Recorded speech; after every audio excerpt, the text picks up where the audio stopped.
Hello hello అసలు అందరు ఎట్లున్నారు? నేనైతే మస్తున్నా అబ్బా. ఏంటి వ్లాగ్ ఏంటి అని చూస్తున్నారా? మన పార్ట్ 4 వ్లాగ్ అబ్బా. అదే మన ఇన్స్టాగ్రామ్ ఫేమస్ అయినా యూట్యూబ్ ఫేమస్ అయిపోయినా మన స్వర్ణగిరి టెంపుల్ వీడియో చూస్తుంటేనే మీకు అర్థమైపోయి ఉండొచ్చే ఆల్మోస్ట్. అసలు ఏంటి ఇంత లేట్గా అప్లోడ్ చేస్తున్నా అని చూస్తున్నారా?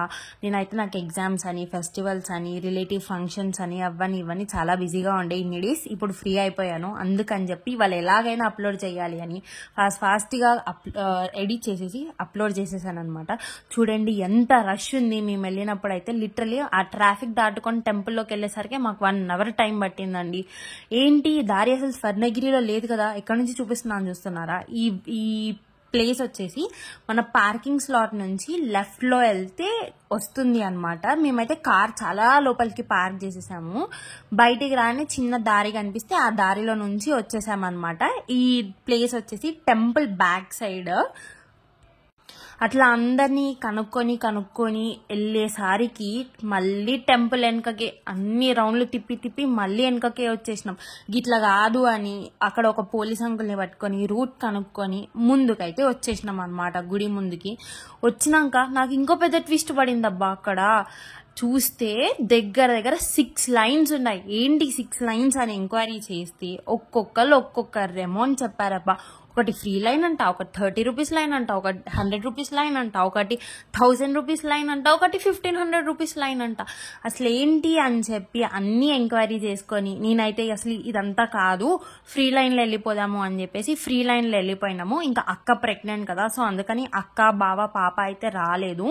నేను అమ్మమ్మ తాతయ్య అయితే లోపలికి వెళ్ళిపోయినాము. చూడండి ఎంత రష్ ఉంది, అంత పెద్ద లైన్. అసలు లైన్ కూడా దగ్గర నాకు ఒక ½ an hour అయితే పట్టింది. దేవుడి దగ్గరికి వెళ్ళి దర్శనం చేసుకొని బయటికి వచ్చేసరికి నాకైతే ఒక మినిమం ½ an hour నుంచి 1 hour టైం అయితే పట్టింది. చాలా ప్రశాంతంగా చేసుకున్నాను. రష్ ఉన్నా పర్లేదు, కాకపోతే చాలా పీస్ ఆఫ్ మైండ్ తోని దర్శనం చేసుకొని నేనైతే బయటికి వచ్చాను. చూడండి ఎంత బాగున్నాయో స్వర్ణగిరి అందాలు. ఇప్పుడు డెవలప్ అవుతుంది కాబట్టి చాలా టైం పట్టొచ్చు, ఇంకా బాగుంటుంది. నైట్ టైంలో వెళ్ళి చూసే వాళ్ళకైతే ఇంకా చాలా బాగా కనిపిస్తుంది అనమాట. సో ఇవన్నీ వచ్చేసి ముందు సైడ్ ఉన్నాయి అనమాట, టెంపుల్ ముందు సైడ్ ఉన్నాయి.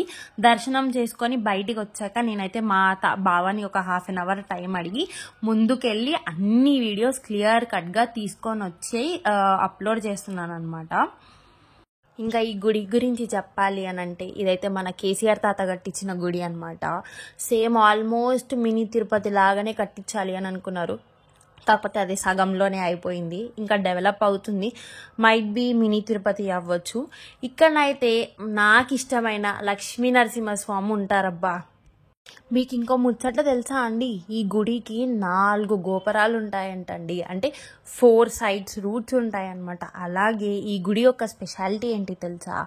గుళ్ళో నుంచి దర్శనం చేసుకొని బయటికి రాగానే మనకైతే లార్డ్ వెంకటేశ్వర స్వామి 12 అడుగులు ఎత్తుతోని కనిపిస్తాడబ్బా. ఇక ఆయనను చూసే మాత్రం మన కష్టాలు, ఇంతసేపు మనం లైన్లో కష్టపడి నిల్చున్న కష్టాలన్నీ గిట్టే ఒక్క సెకండ్లో మాయమైపోతాయి తెలుసా.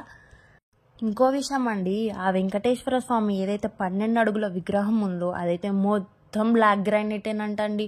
ఎంత బాగుంది తెలుసా చూస్తుంటే. దాని మీద ఇంకా సిల్వర్ ఆర్నమెంట్స్ ఉంటాయి అబ్బా. అసలు దాన్ని చూస్తుంటే ఏమన్నా అనిపించిందా నాకైతే. మార్చ్ ఇంకా ఏప్రిల్ మంత్స్లోనైతే ఇక్కడ బ్రహ్మోత్సవాలు జరుగుతాయంటండో. 10 రోజులు ఇంకా బాగా జరుగుతాయంట. ఎప్పుడైనా మీకు టైం దొరికినప్పుడు వైకుంఠ ఏకాదశి రోజు కానీ లేదంటే కృష్ణాష్టమి రోజు కానీ ఖచ్చితంగా వెళ్ళాల్సిన ప్లేస్ అయితే స్వర్ణగిరి అబ్బా. ఈ గుడికి ఇంకో అందం కూడా ఉందండి. ఆ అందం ఏంటో తెలుసా? మనం దర్శనం చేసుకొని ఆ వెంకటేశ్వర స్వామిని చూశాక స్ట్రైట్గా వచ్చి రైట్ తీసేసుకున్నాం అనుకోండి, మనకు అక్కడ పెద్ద కోనేరు అయితే కనిపిస్తుంది. ఆ కోనేరు మధ్యలో శ్రీ విష్ణుమూర్తి ఉంటారు పడుకొని. ఏమన్నా అందమా అండి ఆయనది, అంత అందంగా ఉంటుంది. ఆయనను చూసినా కూడా మన జీవితం ధన్యమైనట్టు అనిపిస్తుంది అబ్బా. ఆయన చుట్టుపక్కల ఉండే నీళ్ళు ఏ కలర్లు ఉంటాయి తెలుసా అండి? నార్మల్గా వైట్ కలర్లో ఉండవు, ప్యూర్లీ బ్లూ కలర్లో ఉంటాయి. ఆ నీళ్లు ఒక్కసారి మన తల మీద కొన్నిలా చిలకరించుకున్నాం అనుకోండి, మనకున్న పాపాలన్నీ తొలగిపోతాయి. అలాగే ఆ వాటర్లో బయట తాబేళ్లు దొరుకుతాయండి గుడి చుట్టుపక్కలనే. ఆ తాబేల్ని తీసుకొచ్చి ఆ నీళ్ళలో ఒక్కసారి కానీ మనం వదిలామనుకో మనకున్న కష్టాలు కూడా పోతాయని చెప్పి అక్కడ వాళ్ళు అంటున్నారు. మరి మీరు ఎప్పుడైనా ట్రై చేశారా? ట్రై చేస్తే నాకు దాని గురించి కింద కామెంట్ సెక్షన్లో కామెంట్ చేయండి. అలాగే ఈ గుడికి ఇంకో స్పెషాలిటీ కూడా ఉందండోయ్. చాలా స్పెషల్స్ ఉన్నాయి ఈ గుళ్ళో.